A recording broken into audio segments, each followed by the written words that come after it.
আর এই সাপের ভয়তে হলো আমরা পাট কেটে দিচ্ছি, আর কিছুদিন থাকলে একবারে মরে লাল হয়ে যাচ্ছে। হ্যালো ভিউয়ার্স, আসসালামু আলাইকুম। দেখতে পাচ্ছেন আমাদের ফরিদপুরের বোয়ালমারী থানায় কিন্তু পাট কাটা শুরু হয়ে গেছে। এই বছর পাট বেশি ভালো হয় নাই, ছোট ছোট পাট হয়েছে। অতিরিক্ত তাপমাত্রা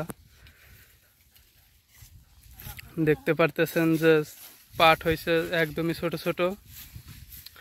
আসসালামু আলাইকুম। ওয়ালাইকুম আসসালাম। কেমন আছেন? এই তো আল্লাহ রাখছে ভালো। এবছর পাট কেমন হয়েছে? পাট মোটামুটি হয়েছে। পাটে যে পরিমাণ খরচ, হ্যাঁ, এই পর্যন্ত খরচ হয়েছে 4টে সেচ গেছে হ্যাঁ, 4,000 টাকা, আর 4টা স্প্রে গেছে, স্প্রেও 4,000 টাকা। তো এবছর পাট কেমন হয়েছে? এবছর পাট এই যে দেখতেছেন না, কত কত বড় বড় হয়েছে। তা এই পাট ছোট হওয়ার কারণ কি? এই বছরের ফলন কম হওয়ার কারণ কি? যে পরিমাণ খরা, রোদের যে তাপমাত্রা, এই কারণে আমাদের পাট আবার দেখি শুনি যে বাংলাদেশে আবার রাসেল বাইপাস চাইছে, এই জন্য আমরা সেই ভয়তে পাট কেটে দিচ্ছি আগে। তা এই পাটগুলা কি আর বড় হইতো না যে এখনই কেটে দিতেছেন? যে খরা, এর ভিতরে আর বড় হইতো না, আবার এই সাপের ভয়তে হলো আমরা পাট কেটে দিচ্ছি।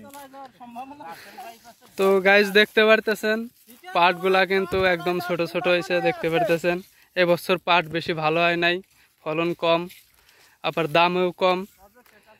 এই পাটে চারটা সেচ দেওয়া হয়েছে, তারপরেও দেখতে পারতেছেন পাটগুলা কিন্তু একদম ছোট ছোট হয়েছে।